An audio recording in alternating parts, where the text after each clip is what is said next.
The champagne glasses clinked in the mahogany-paneled conference room as Kriegsmarine Admiral Karl Dönitz raised his toast, his voice dripping with contempt. To the Americans and their laughable industrial capacity, may their toy boats sink as quickly as their resolve.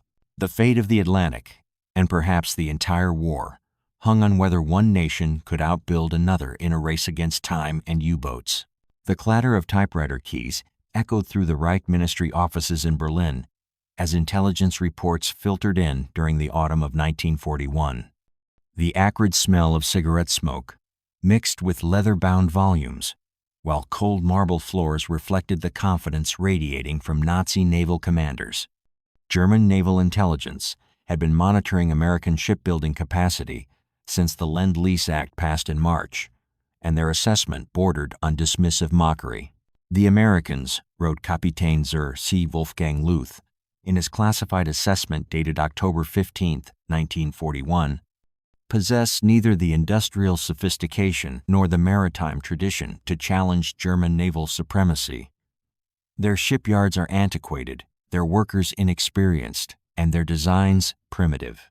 But before you comment where you're watching from and what time it is in your location, make sure to hit that like button and subscribe, because what these German officers didn't know would reshape the entire course of the war. The numbers seemed to support German confidence. By late 1941, U-boats were sinking merchant vessels faster than Britain could replace them. In November alone, German submarines destroyed over 600,000 tons of Allied shipping. Dönitz's Wolfpack tactics were decimating Atlantic convoys, and British ports were running dangerously low on everything from fuel to food. The arithmetic of destruction was simple. If America couldn't build ships faster than Germany could sink them, Britain would starve into surrender. German naval architects had studied captured intelligence on American shipbuilding and found it laughably inadequate.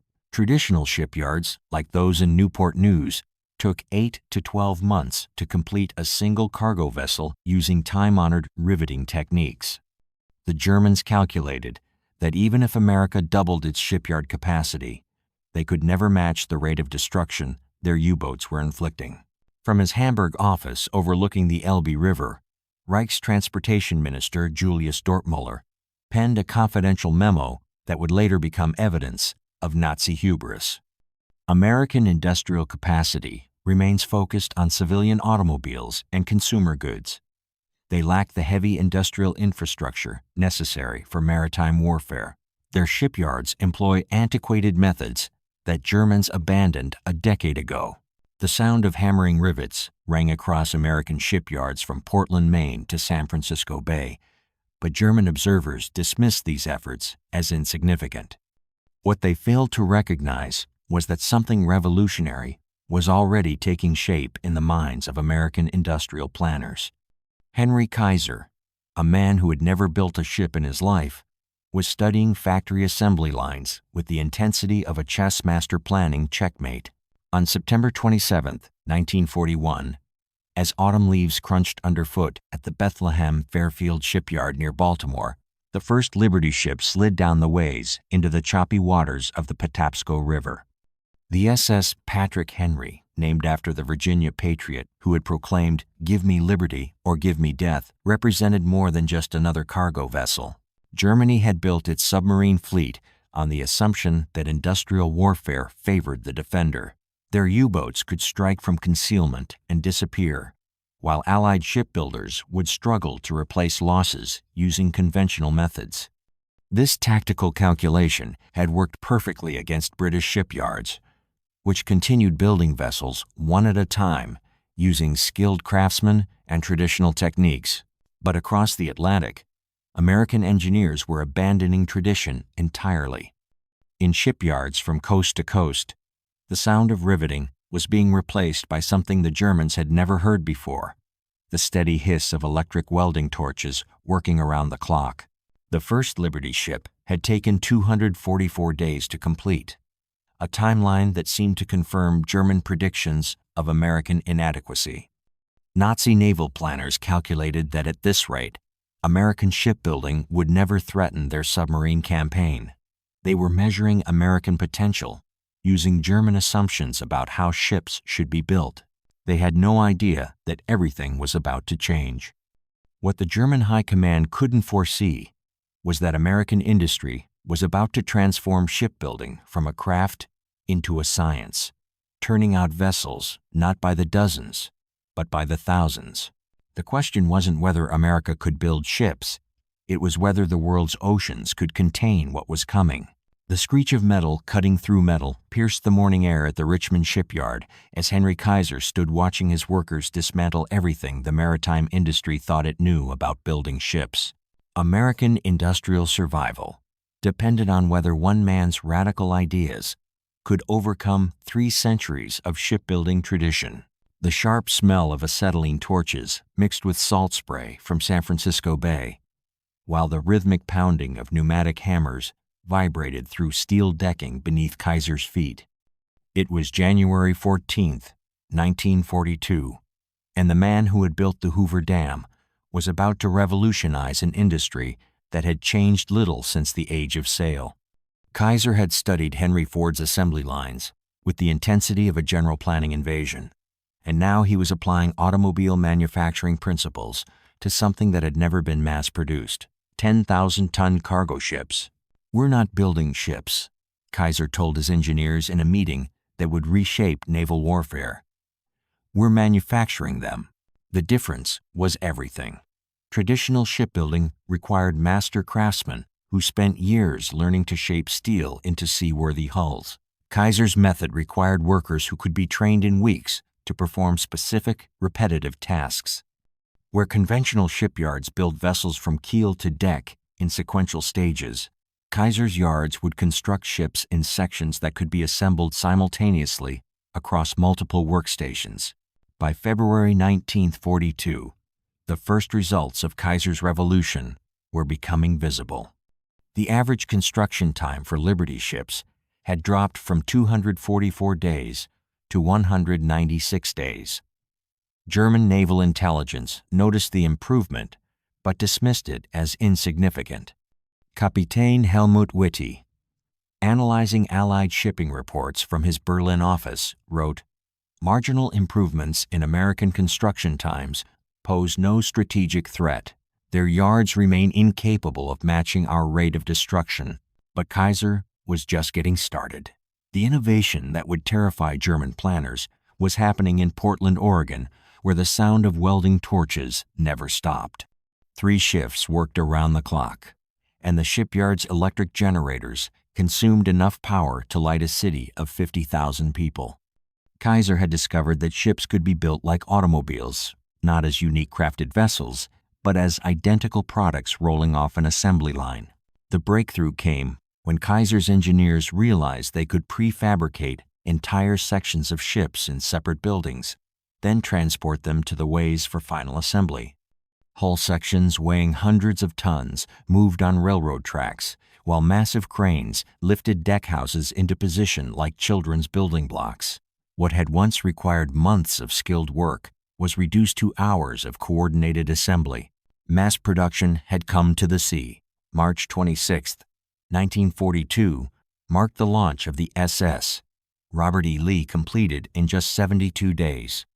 German observers in neutral Portugal photographed the ceremony and transmitted images back to Berlin, but Nazi naval commanders refused to believe the intelligence. The idea that Americans could build seaworthy vessels in 10 weeks contradicted everything the Kriegsmarine understood about maritime engineering. Dr. Wilhelm Müller, chief engineer at the Blohm and Voss shipyard in Hamburg, reviewed the photographs with growing unease. In his classified report dated April 2nd, he wrote, "If these construction times are accurate, American shipbuilding capacity exceeds our most pessimistic projections. However, ships built at such speed cannot possibly meet German standards for seaworthiness." The Germans were measuring American ships against their own standards of craftsmanship, missing the fundamental point. Kaiser wasn't building ships to last decades. He was building them to cross the Atlantic once, deliver their cargo, and win a war. By summer 1942, 18 American shipyards were operating at full capacity. The statistics emerging from these facilities defied German comprehension. The average Liberty ship now required just 63 days to complete. Some yards were launching a new vessel every 3 days. The SS Robert E. Peary, built as a publicity demonstration at Richmond, was completed in 4 days, 15 hours, and 29 minutes faster than most German shipyards could repair a damaged destroyer. But here's what should have terrified German planners even more. Kaiser was still accelerating. The workers themselves were part of the revolution. Women who had never held tools found themselves operating massive cranes and precision welding equipment. Men who had built automobiles were now constructing destroyers. The shipyards operated like cities, with their own hospitals, cafeterias, and transportation systems. In Portland alone, over 40,000 workers reported for duty each morning, their hard hats gleaming under arc lights as they transformed raw steel into floating fortresses. What would you do if you discovered that everything your military had told you about enemy capabilities was not just wrong, but catastrophically wrong? German U-boat commanders began reporting disturbing encounters in the Atlantic. Ships they had dismissed as emergency construction were proving remarkably durable in rough seas. Liberty ships were surviving torpedo attacks that should have sunk them, making it to port with cargo intact. Even more alarming, the number of targets was increasing every month, despite heavy submarine activity. By November 1942, German naval intelligence could no longer ignore the evidence flooding in from the Atlantic. America wasn't just building ships. It was building them faster than Germany could sink them. The mathematical foundation of the U-boat campaign was crumbling, but the full scope of American industrial might remain hidden beneath the waves. The wolves were still hunting in the Atlantic darkness, but their prey was multiplying faster than they could devour it. The telegram trembled in Admiral Donitz's hands as he read the impossible numbers from his Atlantic U-boat commanders, each report more alarming than the last. The survival of Nazi Germany now hinged on whether their submarines could sink ships faster than American yards could build them, and the mathematics were turning catastrophic. The musty smell of old leather mixed with fresh ink in the Kriegsmarine headquarters as urgent dispatches piled up on mahogany desks, while the steady tick of bronze chronometers marked time running out for German naval supremacy. It was March 28, 1943, and intelligence reports from the Atlantic were painting a picture that contradicted every assumption upon which Nazi naval strategy had been built. Korvettenkapitän Heinrich Lehmann-Willenbrock, one of Germany's most successful U-boat aces, had just transmitted a report that would shatter German confidence forever. Encountered convoy HX-229 yesterday morning, counted 47 cargo vessels, all appearing to be American emergency construction.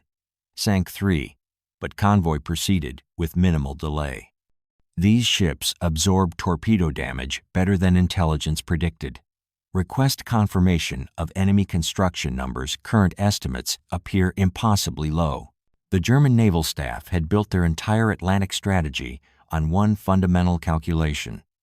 If U-boats could sink 600,000 tons of shipping monthly, and Allied shipyards could replace only 400,000 tons, starvation would force British surrender within 18 months.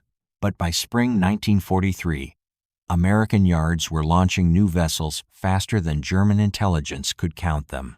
Kapitän Zur C. Eberhard Gott, chief of U-boat operations, convened an emergency meeting in his Berlin office overlooking the Landwehr Canal. The classified documents spread across his conference table told a story that defied German understanding of industrial warfare. Liberty ship production had accelerated beyond every projection. American yards were now completing vessels in an average of 42 days, with some ships launching after just 18 days of construction. The arithmetic of annihilation was failing. Dr. Wilhelm Müller's revised assessment, marked Geheime Kommandosache and dated April 15, 1943, contained mathematics that no German officer wanted to believe. American shipyards are currently producing approximately 30 vessels monthly.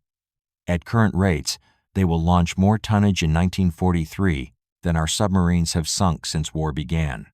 This level of production exceeds German industrial capacity by factors we cannot match. But the numbers told only part of the story. What terrified German planners even more was the quality of intelligence emerging from captured Liberty ship crews. These weren't desperate sailors pressed into service on hastily constructed vessels. They were well-fed, well-equipped merchant mariners, operating ships that German naval architects were grudgingly forced to admit represented sound engineering.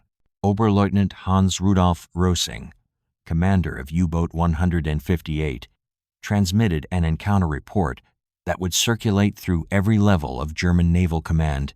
Torpedoed American freighter at 0347 hours. Ship remained afloat after 2 direct hits. Crew abandoned vessel in orderly fashion using adequate lifeboats. Approached wreck to examine construction welded hull, showed excellent workmanship. These are not the primitive vessels described in intelligence briefings. The sound of typewriter keys echoed through intelligence offices as German analysts struggled to reconcile battlefield reports with pre-war assumptions about American industrial capacity. The smell of coffee and cigarettes permeated cramped basement offices where naval intelligence officers worked 18-hour shifts, trying to understand how America had transformed shipbuilding from craftsmanship into mass production. What would you do if your entire military strategy was based on enemy weaknesses that didn't exist? The breakthrough in German understanding came from an unexpected source. Captured American documents found aboard the SS Richard Hovey after a U-boat attack in May 1943. Among the ship's papers were production schedules from Kaiser's Richmond yard that revealed the scope of American shipbuilding in devastating detail. German intelligence officers studying these documents realized they had been fighting not just a nation, but an industrial revolution.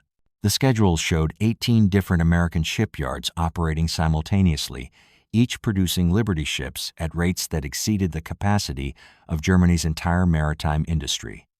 The Richmond yard alone was launching vessels faster than all German shipyards combined. More disturbing still, the documents indicated that American production was still accelerating.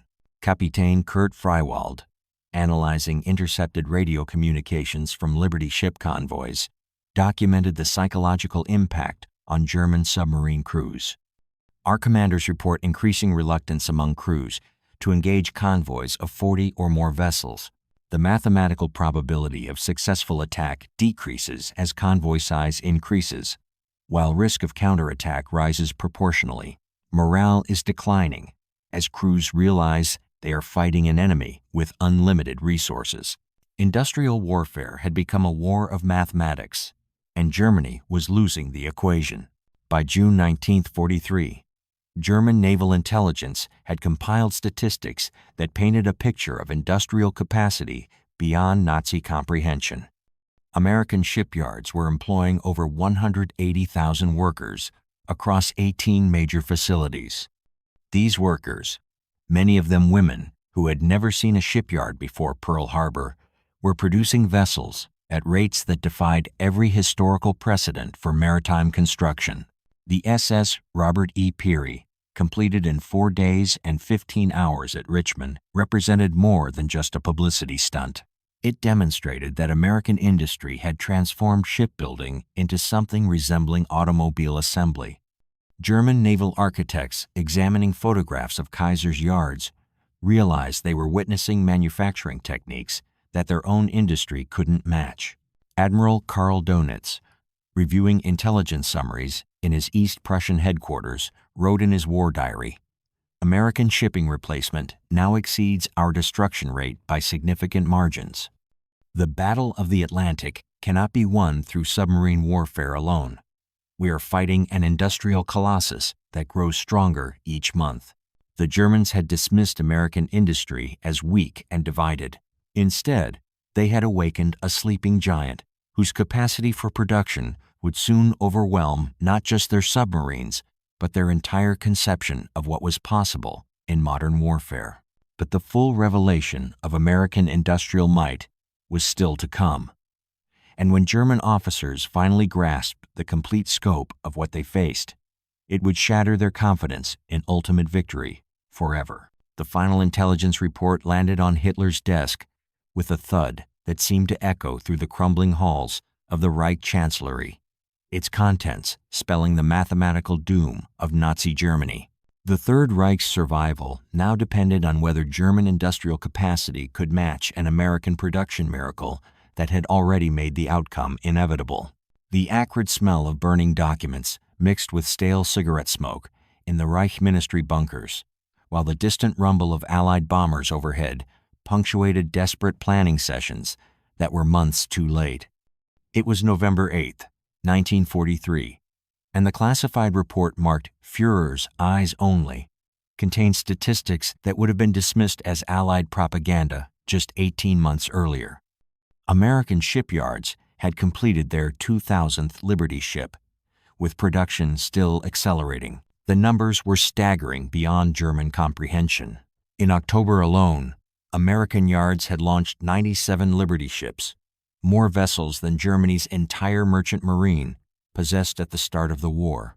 The SS Frederick Douglass, completed at Bethlehem Fairfield in just 24 days, represented industrial efficiency that German planners couldn't match with unlimited resources and slave labor. Admiral Dönitz's final assessment to the Führer contained a confession that shattered Nazi mythology. The Americans have achieved industrial mobilization beyond our capacity to counter. Their shipbuilding program alone employs more workers than our entire Kriegsmarine. We are fighting not a nation, but a continent-sized factory. But the Liberty ships represented only the visible portion of American industrial transformation. Behind each vessel launched stood a supply chain that encompassed 32 states, 1,500 subcontractors, and manufacturing capacity that dwarfed anything Europe had ever achieved. German intelligence officers, studying captured American production schedules, realized they had been measuring American potential using European standards, a calculation that had proven catastrophically wrong. The psychological impact on German naval personnel was becoming evident in intercepted communications. U-boat commanders reported encounters with convoys of 60 or more vessels, flotillas so massive that successful attacks became mathematically improbable.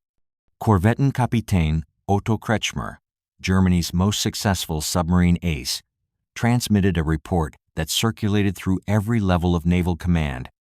Encountered westbound convoy of 87 vessels yesterday.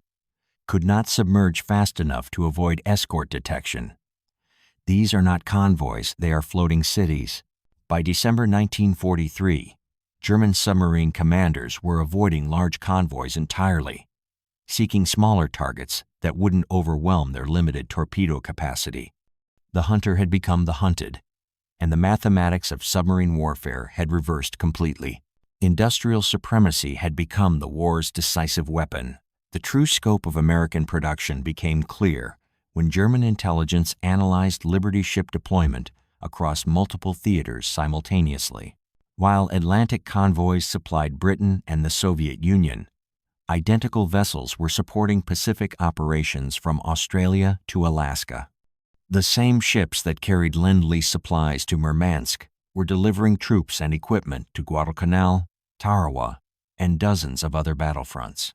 Dr. Wilhelm Mueller's final technical assessment, dated January 20, 1944, contained an admission that would have been unthinkable 2 years earlier. American Liberty ships have proven superior to German designs in durability, cargo capacity, and operational flexibility. Their standardized construction allows for rapid repair and modification at any Allied port. We have been out-engineered as well as outproduced. The ships German officers had mockingly called ugly ducklings were proving remarkably resilient in combat.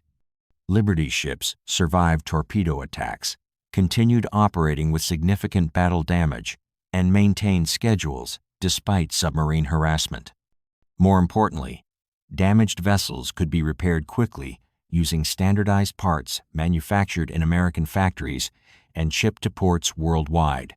What would you do if you discovered that your enemy's primitive technology was actually more advanced than your own sophisticated systems? The final revelation came when German forces captured detailed Liberty ship construction plans during the fighting in Italy. Nazi engineers studying these documents realized that American emergency construction incorporated metallurgy, welding techniques, and structural engineering that exceeded German naval architecture. The ships they had dismissed as inferior were built using methods their own industry couldn't duplicate. Kapitän Zur, C. Wolfgang Luth, reviewing these captured plans in his Berlin office, wrote in his personal diary, "The Americans have revolutionized shipbuilding while we perfected techniques that were already obsolete. They built 2,700 vessels using methods we didn't understand existed. We have been fighting tomorrow's Navy with yesterday's assumptions." By spring 1944, the statistics emerging from American shipyards defied every historical precedent for industrial production. The average Liberty ship required just 42 days to complete, employed standardized components manufactured across the continent, and cost 60% less than comparable German vessels. American shipyards were launching more tonnage monthly than Germany had possessed at the war's beginning. The mathematical foundation of Nazi naval strategy had completely collapsed. German U-boats were sinking fewer ships than American yards launched weekly.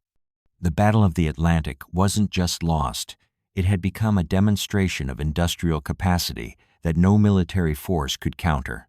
On June 6, 1944, when Allied forces stormed the beaches of Normandy, the invasion fleet included hundreds of Liberty ships carrying supplies for what would become the largest amphibious operation in history. German defenders, watching the horizon fill with Allied vessels, were witnessing the culmination of American industrial mobilization that had transformed a peacetime economy into the world's dominant military power in less than 3 years. The arsenal of democracy had been unleashed, and its production capacity would reshape not just the war, but the entire post-war world order. The Liberty ships that German officers had once dismissed as primitive emergency construction became the foundation for Allied victory on every front. They carried the supplies that sustained Soviet resistance, the equipment that powered British recovery, and the troops that liberated Europe. The program that began with one vessel taking 244 days to complete ended with American shipyards producing more tonnage than all Axis nations combined. In the end, Nazi Germany discovered too late that industrial warfare favored nations capable of transforming entire economies for military production. The Americans they had mocked as weak and divided had built a war machine that couldn't be stopped, only surrendered to. The Liberty ships flooding the seas had carried more than cargo. They had transported the mathematical certainty of Allied victory across every ocean where the war was fought. The final irony was that German naval officers, studying captured Liberty ships after the war, admitted these vessels represented superior engineering disguised as emergency construction. America had won the Battle of the Atlantic not through military genius, but through industrial superiority so overwhelming that it made German resistance mathematically impossible. The arsenal of democracy had proven that in modern warfare, the nation that could produce fastest would ultimately produce last.